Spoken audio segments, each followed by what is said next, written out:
Good morning. Happy Mother's Day. He looked scared like I was wrong. No, it's really Mother's Day. He'll say it too. Welcome to Restoration Church. What we're doing here this morning is we're singing, we're celebrating what God is doing in our lives. I invite you guys to just sing along with us. If it's your first time here and you don't feel comfortable, that's fine. We invite you to stand up and then just sing the words and have fun. And just, let's have a party this morning. Let's have a lot of fun, all right? We're going to sing How Deep the Father's Love, all right?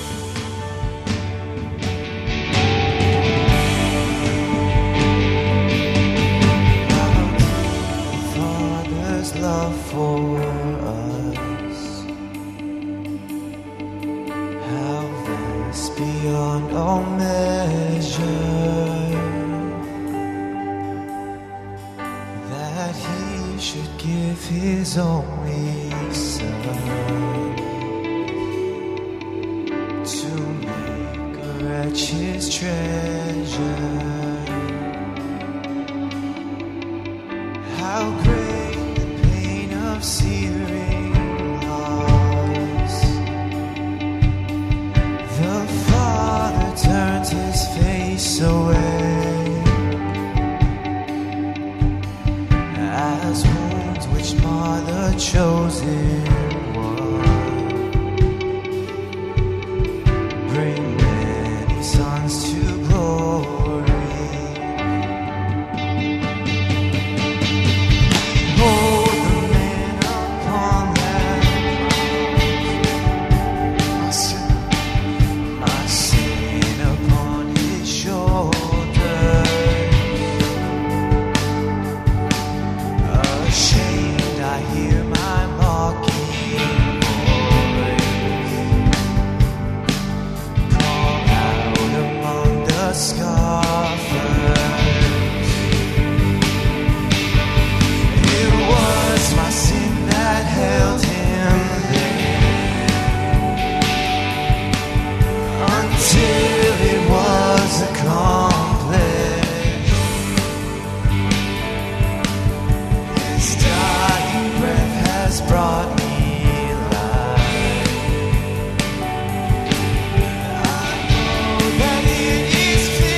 How deep the Father's love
Is all around.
that the Spirit of the Lord is here.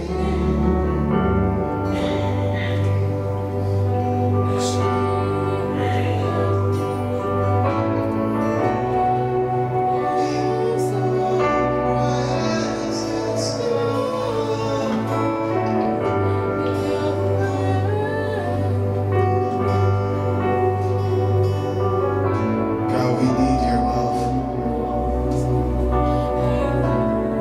God, we need your healing, your peace. God, I pray that you pour out on us this morning. Fill us with your love, with your grace, God. God, I pray that you empower us to do the same to others, that we can love people beyond our capabilities. We can have grace on people. God, we worship you this morning, God. God, I pray that you be with Pastor Nate as he shares the word that you've brought for us this morning. I pray that you open our hearts to listen. God, I pray that we can apply this and that we can go out and reach our family and our friends with the word that we've heard this morning. God, we pray just for a great rest of this service. In Jesus' name, amen. Well, guys, why don't you shake someone's hand and then you can grab a seat.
Well, good morning. I made a mistake. I put the mint in my mouth before I came up here. Never do that. Happy Mother's Day. The weather's not beautiful, but all the moms are, so that's all that matters.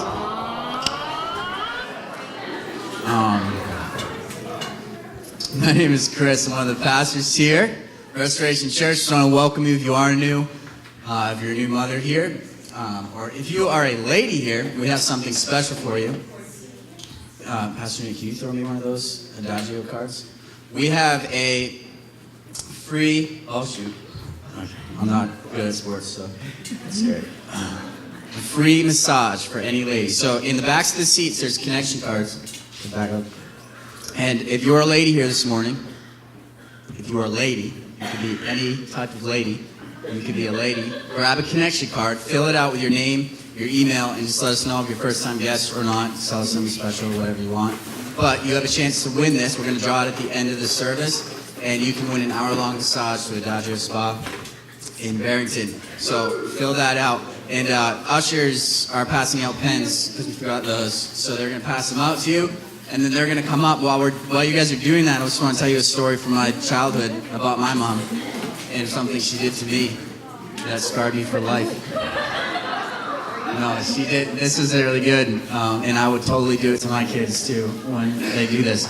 I don't remember what I did, but I got in a lot of trouble, and I was really mad at my mom. I was probably like 12 or 13 years old, and I, for whatever reason, decided I was going to run away, and I told her, and I packed my bag, and classic, pack your bag, walk outside. It's pitch black outside. I start to walk down the street, and then I realize that it's dark, and there's lights, and just There's some street lights on, but when you're 12 years old, it looks like death, like hell is down that road. Like you don't go down that road. So I'm like, shoot, I have to go back in because I can't do this. So I go back, and she had locked me out, and I couldn't get back in the house. So I don't even remember how I got in. I probably had to plead and beg, I don't know, but she eventually let me back in, and I never ran away again because I didn't want to get locked out. And I still live there today. I'm just kidding. But that's a story from my mom, a lesson that she taught me. If you run away, I'll show you. Like that's my mom. She's loving, but she also is good at getting you back. So whether you could tell that or not about her. And she's taught me well, so now I'm good at doing it to her. So thanks. Happy Mother's Day. All right, the ushers, you guys can come forward, and they're going to collect those connection cards. And also, if you're a mom, if any families here, you can take some pictures in the photo booth that we have set up. We'll put those on Facebook and also email them to you if you'd like. And you can use those in whichever way you desire. But the band, they're coming up, and they're going to sing a special song. We've been going through this series called I Am, and Pastor Nate's going to continue that series today, and it's going to be good. This song is actually, I've heard it about 10 times today as I've been rehearsing it. It's one of my new favorites, mostly because because of the viola over here with Ainsley. I've been for years wanting something like this, and she is amazing. You guys are amazing too, but we always see you. And it's a beautiful song. No, you guys really are. Cherub, you sound like an angel. So they're going to sing this song. Pastor Nate will be up, and we'll continue on.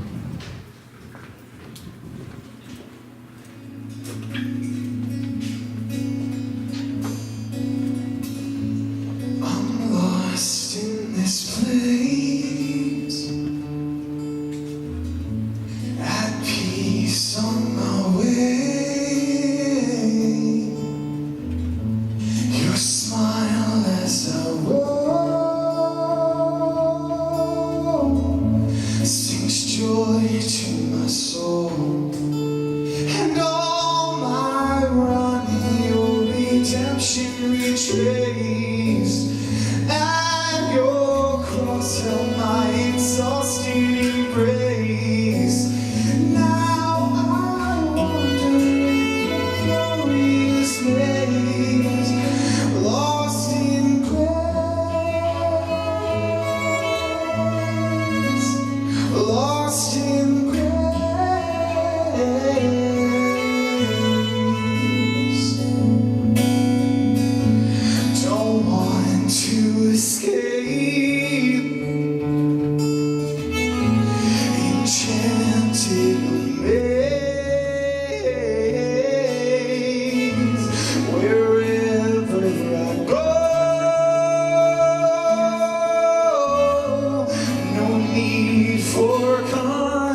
Well, good morning. My name is Nate, and I'm the lead pastor here at Restoration Church, and it is it's a great privilege to be here with you. And what we're going to do, if you've never been to church before, is in these next few minutes, we're going to open the Bible together, and today specifically, we're going to be looking at the words of Jesus and learning from that, and changing from that, and growing from that.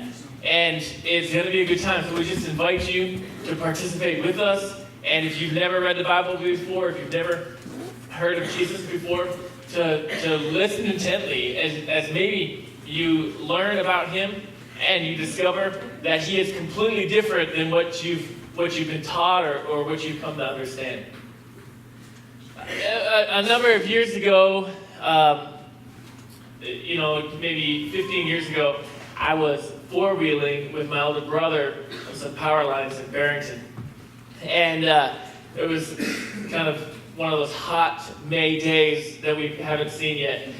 But it's coming this week. It's supposed to be 85, I think, on Thursday. So it was just one of those hot May days, where there's no mosquitoes yet. It's a beautiful day. And I'm out four-wheeling with my older brother.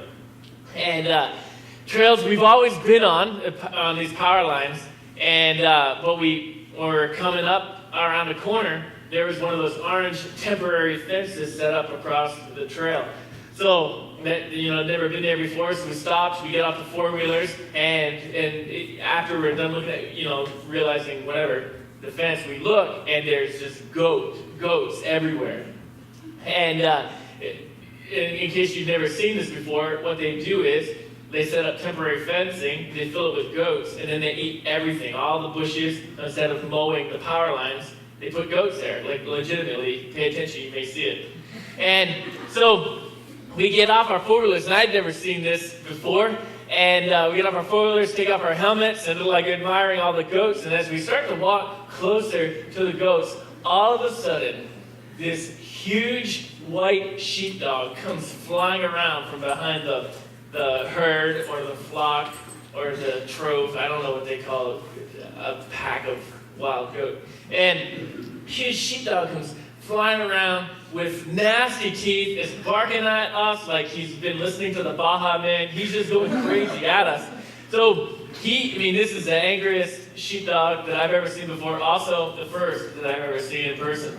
And so we just we're not going to be going through this or around this.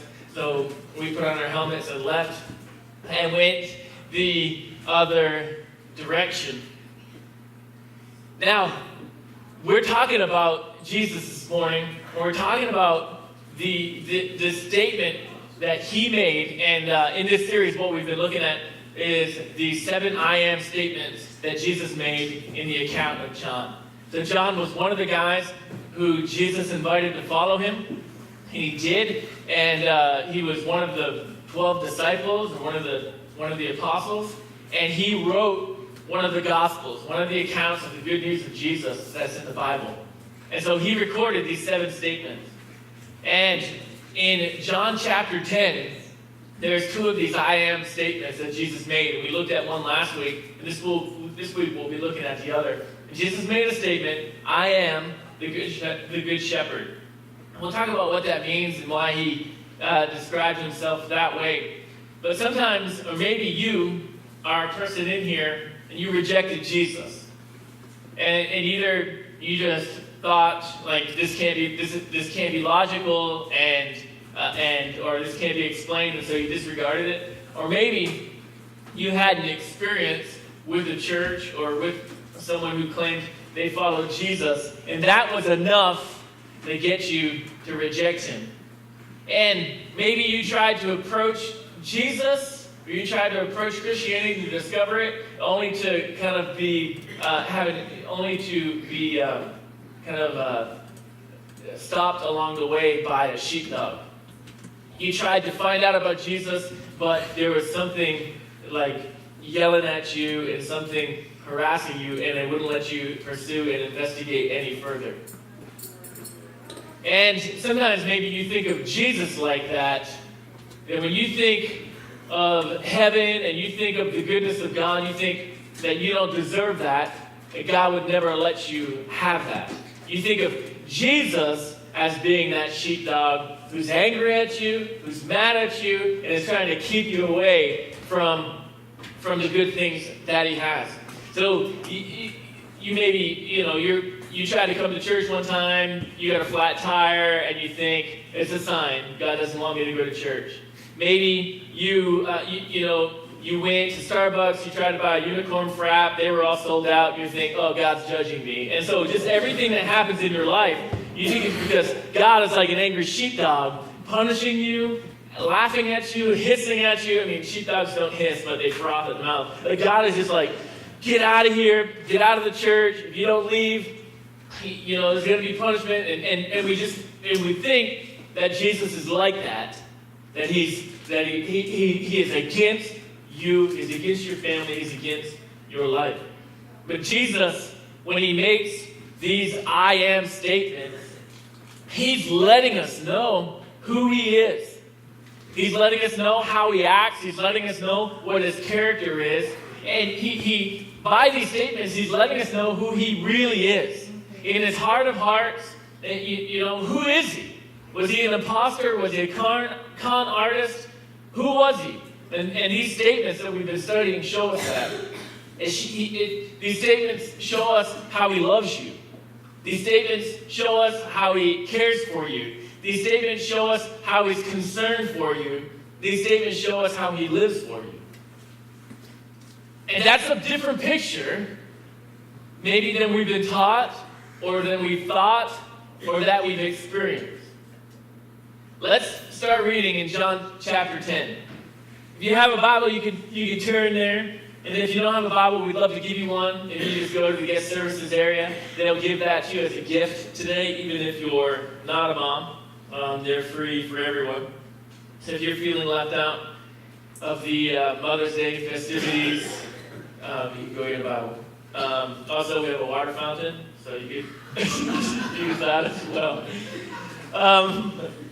John chapter 10, verse number 11. These are the words of Jesus. I am the good shepherd. The good shepherd sacrifices his life for the sheep. A hired hand will run when he sees a wolf coming. He will abandon the sheep because they don't belong to him, and he isn't their shepherd. And so the wolf attacks them and scatters the flock. The hired hand runs away because he's working only for the money and doesn't really care about the sheep. Verse 14, I am the good shepherd. I know my sheep, and they know me. Just as my Father knows me, and I know the Father. So I sacrifice my life for the sheep. I have other sheep too that are not in this sheepfold. I must bring them also. They will listen to my voice, and there will be one flock with one shepherd. The Father loves me because I sacrifice my life so I may take it back again. No one can take my life from me.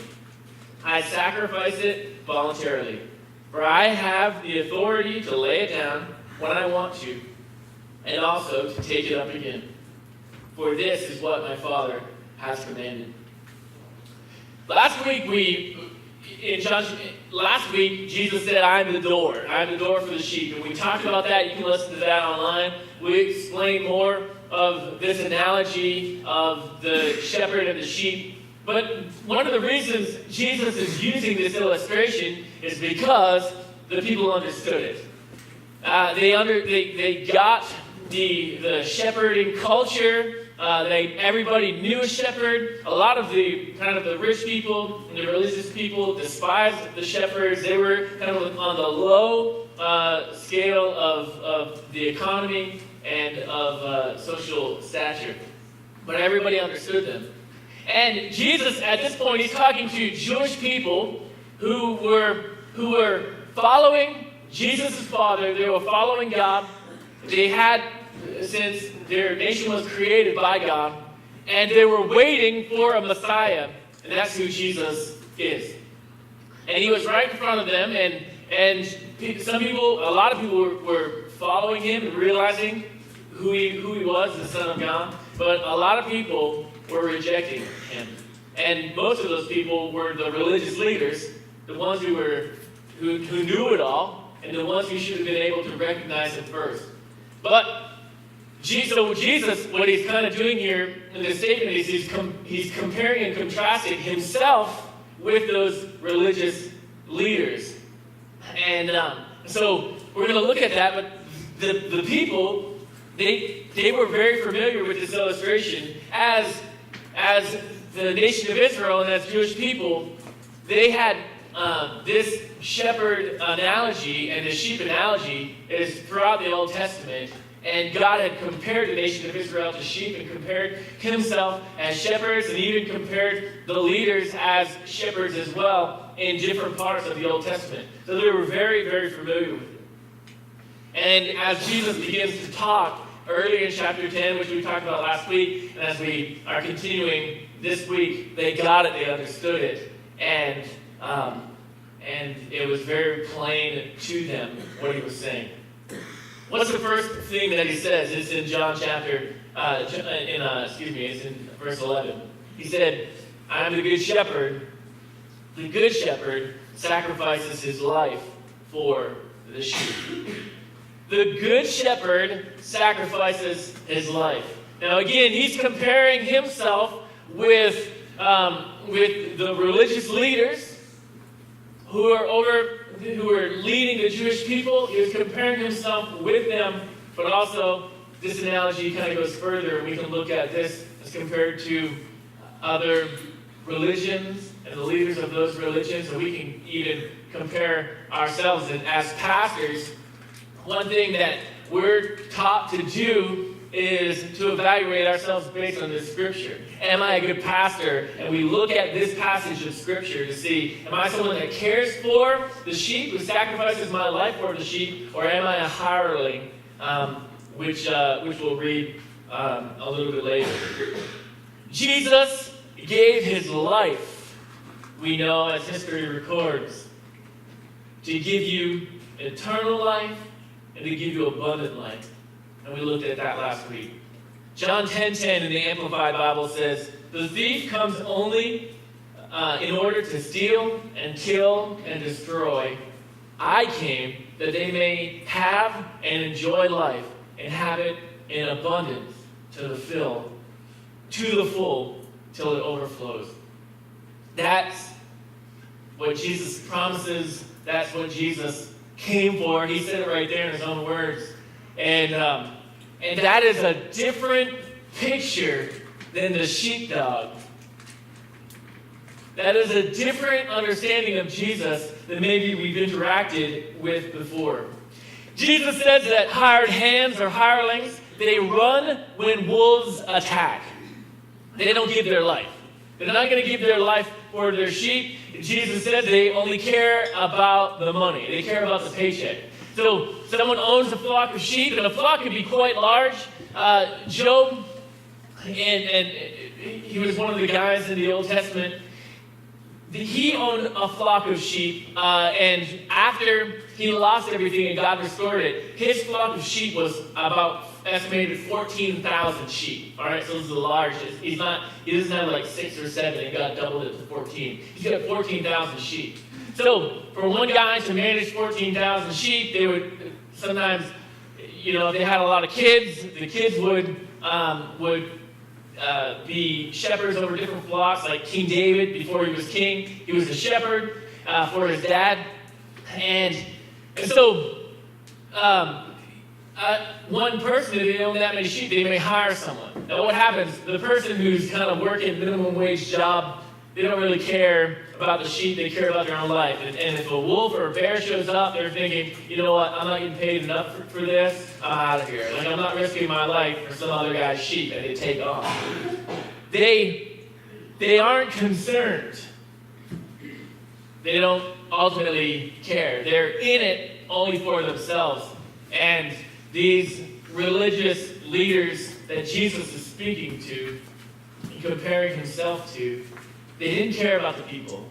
And the reason they didn't like Jesus, and as we talked about last week, this conversation started because Jesus healed a guy who was blind since birth, and they were ticked off about it. Why were they mad that Jesus is healing people? Because there was a loss of their own power. That's why they were mad. These people are following Jesus and not following us. He's becoming more important than we are, and so they were rejecting him. They were hired hands. They were concerned about their pocketbook. They were concerned about their power. They were concerned about their position. Hired hands, they're not concerned either with your quality of life. The shepherd who owned his sheep, the shepherd who was concerned for his sheep, he watched them. But we talked about last week about the pen that they would have in the countryside that had a narrow open doorway. And when the sheep would enter into the pen in the evening time, where he could lay in front and be the door to the pen, before they would enter, he would hold his shepherd's staff, so that way he would hold it low so the sheep would have to kind of go underneath the rod, and it would be able to only go in one at a time. And so while they were kind of ducking underneath that and having to kind of slow down a little bit to enter, that would give them enough time to just evaluate them. Are they injured? Are there cuts? Are there, they're like ticks? I don't know if they had ticks in Israel back then, but certainly didn't have them all over my backyard. And he'd be checking them because he cared. But the hired hands, what would be the mentality of the hired hand? Just get them in because I'm tired, I want to go to bed. But the shepherd, he was concerned about their quality of life. He wanted to make sure they were healthy. If they weren't healthy, if they had an injury, what he would do? He would separate them from the flock. And then he would tend to them and mend them and care for them. Again, this is not the sheepdog mentality maybe that we have of Jesus. What he's saying is, he is concerned for you in a far greater detail than you think you're worth. He cares for you and loves you at a much greater detail. He's much more attentive than you think you are. You think you're one sheep of 14,000, but he's watching. He's making sure that you're cared for. Sometimes, and I've met people like this, they hate church. They've rejected Jesus because of hired hands. They met people who acted like sheepdogs. Could have been a pastor, could have been a family member. Mean people who attack you with the Bible, who harass you, who yell at you, sometimes even telling people to stay away. You show up at a church and they say, sometimes subtly, sometimes not so subtly, you don't belong here. This isn't the type of church for you.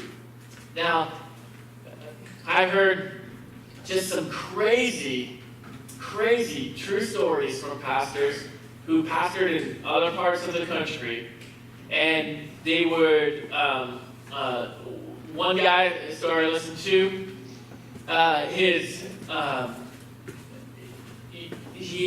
they were having poor people come to their church, and they were just told, like, hey, we're not really comfortable with those types of people being here in this service.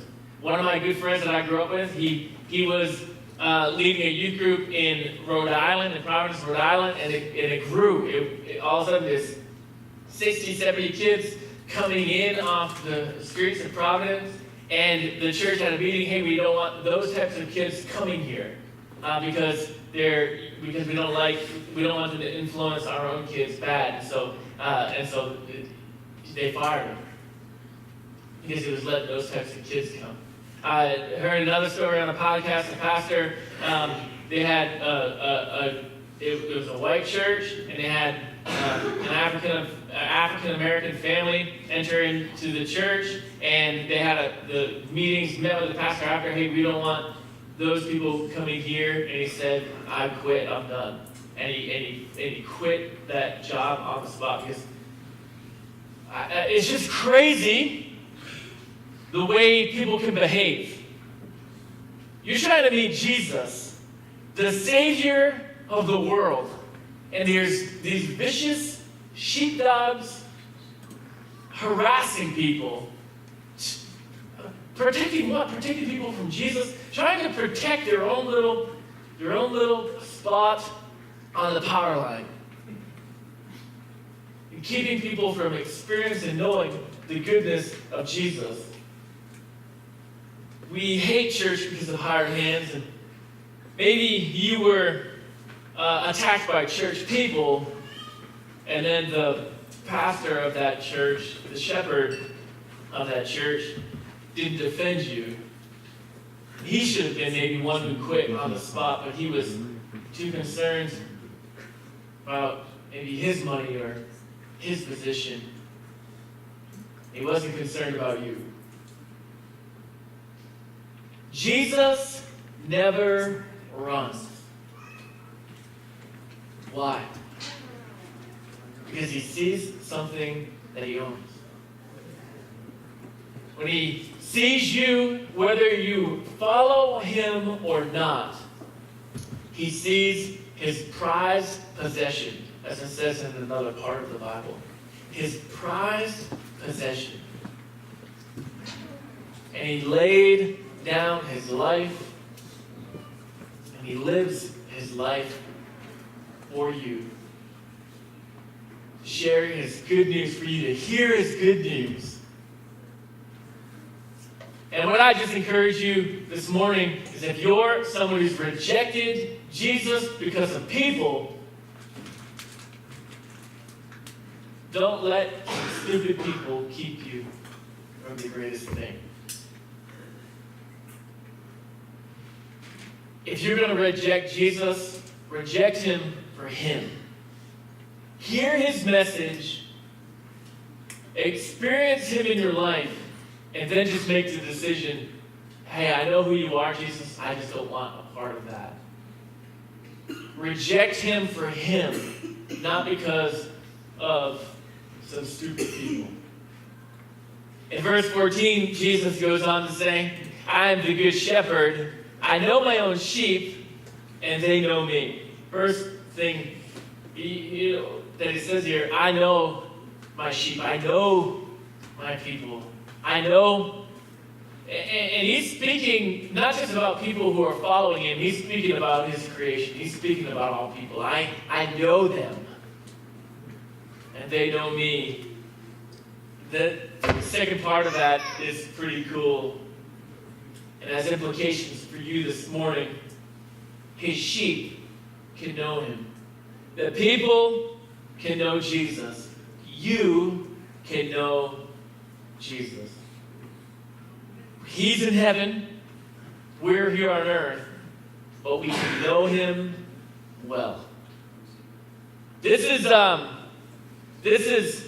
kind of the part that as Restoration Church we talk about a lot, because we don't just want you attending church here, we want you knowing Jesus. And so we're glad that you're coming every week, and you come as long as you need to while you're trying to investigate him and figure out who he is. We want to be a safe place for that, for you to ask questions, for you to figure out who he is. But we want you ultimately not just to come and be part of a church, not to get a t-shirt, not just to volunteer. You know, we don't want you just coming so you're giving and helping support what's going on here. We want you, number one, what we want you to do is to know Jesus. And we try to just get out of the way and allow you to meet him for yourself. But we sometimes we have an understanding, we have a belief like, oh yeah, I believe in Jesus, I believe, that there's a God. But the thing that changed my life, and the thing that we hope changes yours, is that second part here. This is what changed my life. I grew up in church. When I was born, my dad was helping pastor a church. He was one of the staff pastors of a church here in this area.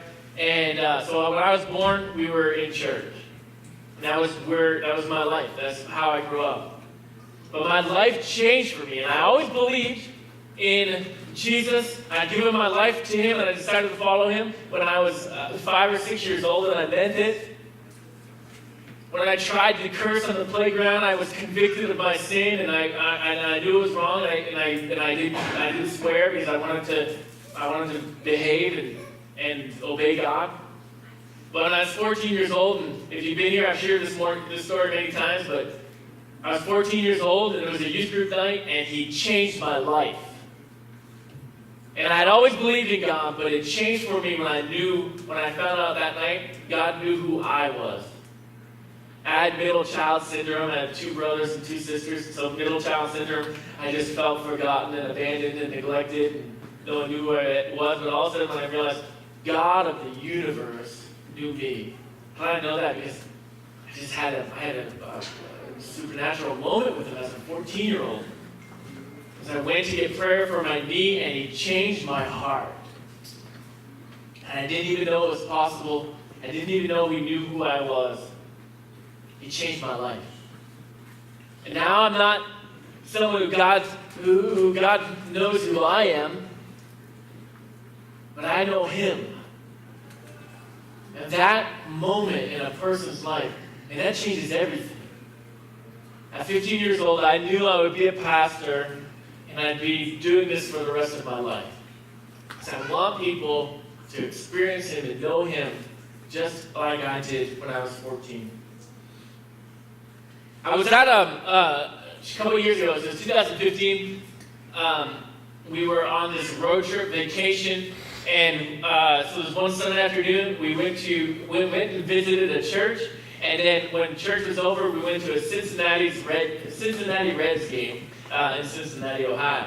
And kind of a great ballpark, and it might have been my first National League game, but anyway, that's beside the point. I won't tell the second service that.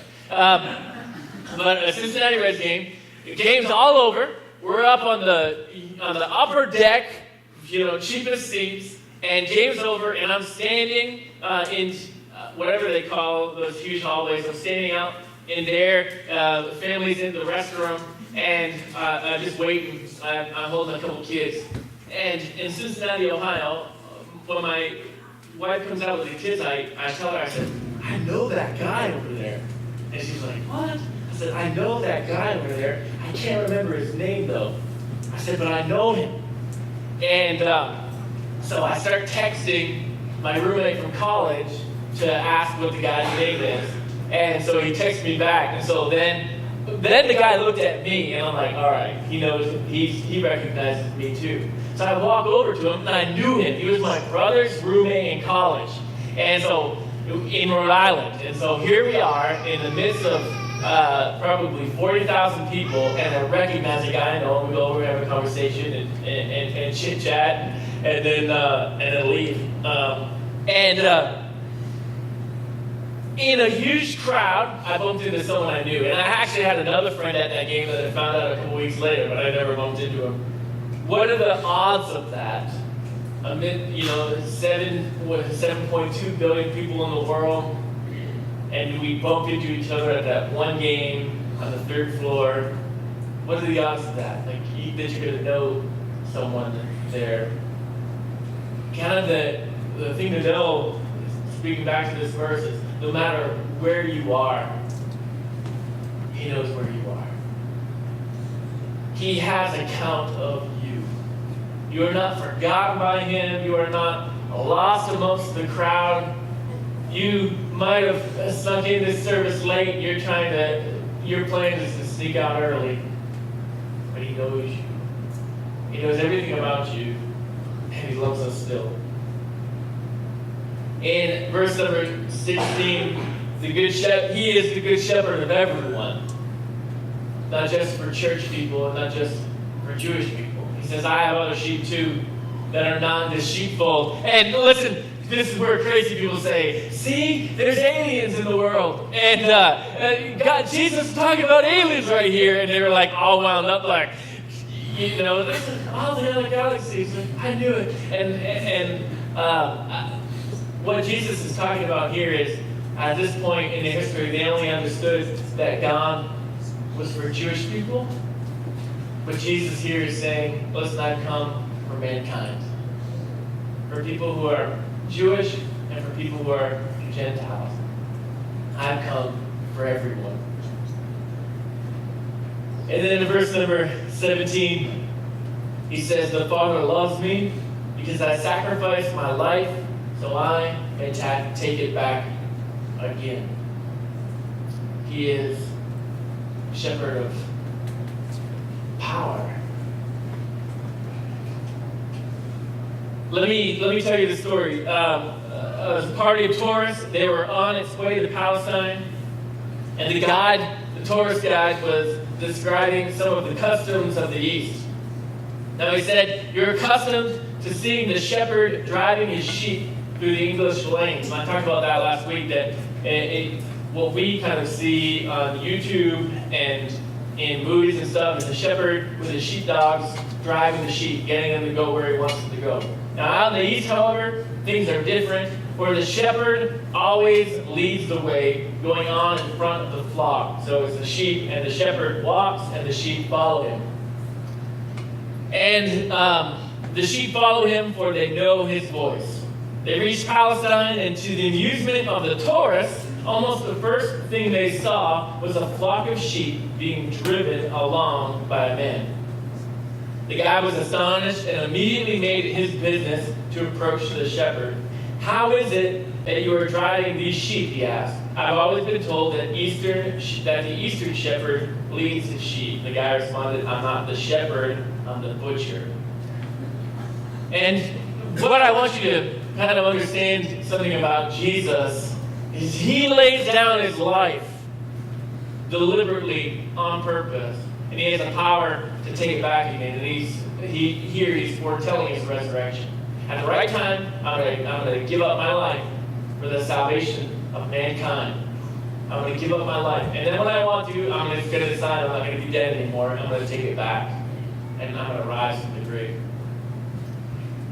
In your experience in investigating Jesus, or your experience within Christianity, if you've been approached, if you've interacted with hirelings, if you've been attacked by sheepdogs, or if you've been driven and harassed, might have been by a butcher, but it certainly wasn't by Jesus. He leads us.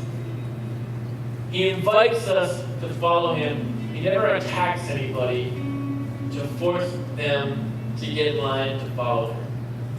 He knows where you've wandered to. He knows where you've gone, but he's not going to force you to return. He didn't demand that others follow him.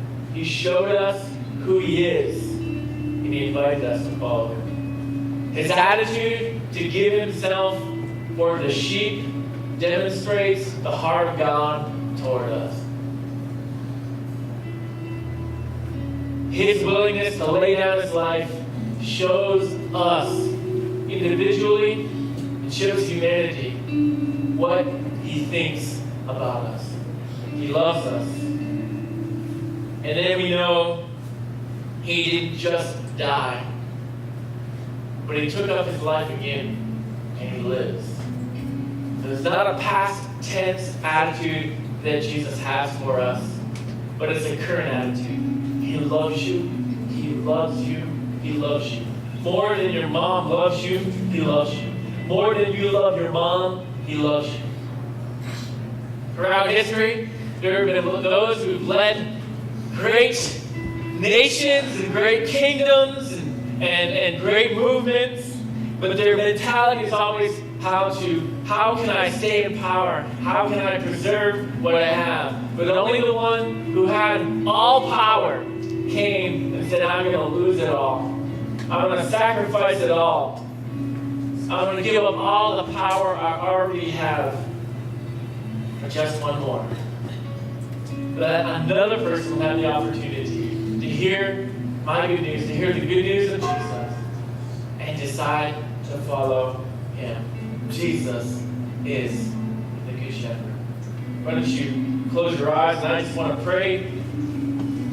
Jesus, we give you our hearts this morning. We give you our lives.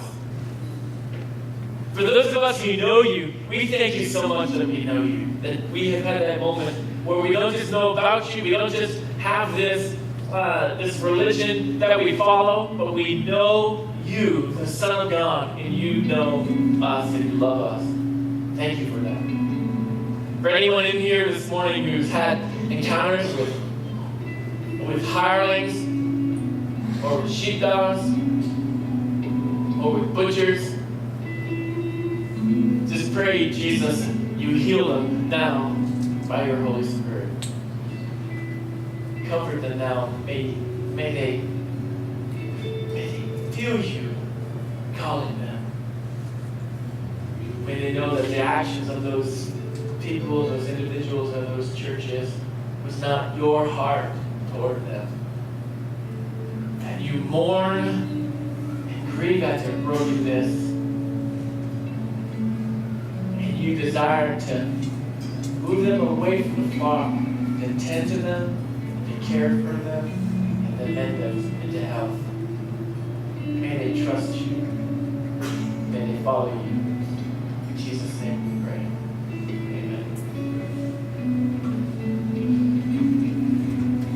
Man, that was good, Pastor Nate. Thank you. We're about to, ushers, you guys come forward, and we're about to take an offering. And if there was ever a Sunday, you're like, well, why do we give? We give because we want people to know who Jesus is. And I've even heard stories about from pastors about their people that are on staff or just people that go to the church to say, well, church isn't for the outsiders. Church isn't for people that don't come here. It's for the people that tithe. And we will never be a church that isn't for the outsiders. It's not for the person that doesn't know Jesus. And when we give because we know that it goes to save the lost. And it goes to different missionaries and organizations that are telling people about Jesus. And that's why we give. And we're about to do that right now. If you're new here, we don't expect you to give anything. This is for members of the church, people that believe in the mission and the vision of what we're doing here. And your contribution can just be a connection card. You just throw that in the offering buckets when they go by. So let's just pray, and then we're going to go forward. God, we thank you for what you're doing, God, for the lives that you saved, for the lives that you changed, God, for the people that will never be the same because of what you did in their lives, God, and what you've done in my life. And God, I thank you for all that you do. I pray that you would be with us this morning, be with us this week, God, and be with the mothers today, and give them strength, and give them a joyful day. In Jesus' name, amen. All right. Now to the part everyone's been waiting for. Hold in my hands your destiny. That's good. All right, I need someone to come pick one. I don't have a bucket. Jason, you want to come pick one? That way, if you pick my wife, no one thinks it's right. All right, here we go. Oh. Shoot, we figured it out. What is that? Ashley Blowen. We won't. I'll give it to you after. You don't have to come up here. All right. Congratulations. She deserves it. She just had a baby. Yeah. Oh my gosh. Babies will destroy you. They're so cute, but they're so strong. They suck every bit of energy out of you, especially for the mom. Congrats to you guys. All right. One quick announcement, and this is pretty fun. We've never done anything like this in church before. But on June 25th, Ken Shamrock, right there, that guy is going to come wrestle everyone here. And so you can wear whatever you want. We'll be right up on stage. But he's coming, and he's going to give his testimony. And it's going to be, like I said, something we've never done before. We're trying to get him to make a video to do a promo, but he gave his life to, he was a professional UFC fighter. He's in the Championship Hall of Fame, or whatever. Again, Pastor Nate's way more passionate about this. When he told us about Ken Shamrock, we were like, ooh. And apparently he's really famous, so he was probably like, yeah, he is. And I'm like, now I know him. But Ken Shamrock, you want to make sure, June 25th, that you're inviting your friends, people that don't know Jesus. They're going to want to come see him. But most of all, he's going to tell his story and how Jesus changed his life and where he's come from and where he is now. It's going to be exciting. So invite your friends. We'll have invites for you next week. And it's going to be an exciting time that Sunday, which is in, 6 weeks. So both services, and he'll be here as sign autographs as well, so people can bring anything they have of their own to have signed by him, and he'll do that. So Invite your friends. They're going to sing. Why don't you stand to your feet? You're free to go, and the mother's photo booth is right out there. We'll have a camera lady out there in just a moment. Form a line just by those doors. I don't know if there's an usher out there that can open those doors up, but form a line right there. They'll take your picture. If you got to go get kids, you can go get them and come back. And free pictures. So feel free to leave. They're going to sing as you go. Have a happy Mother's Day.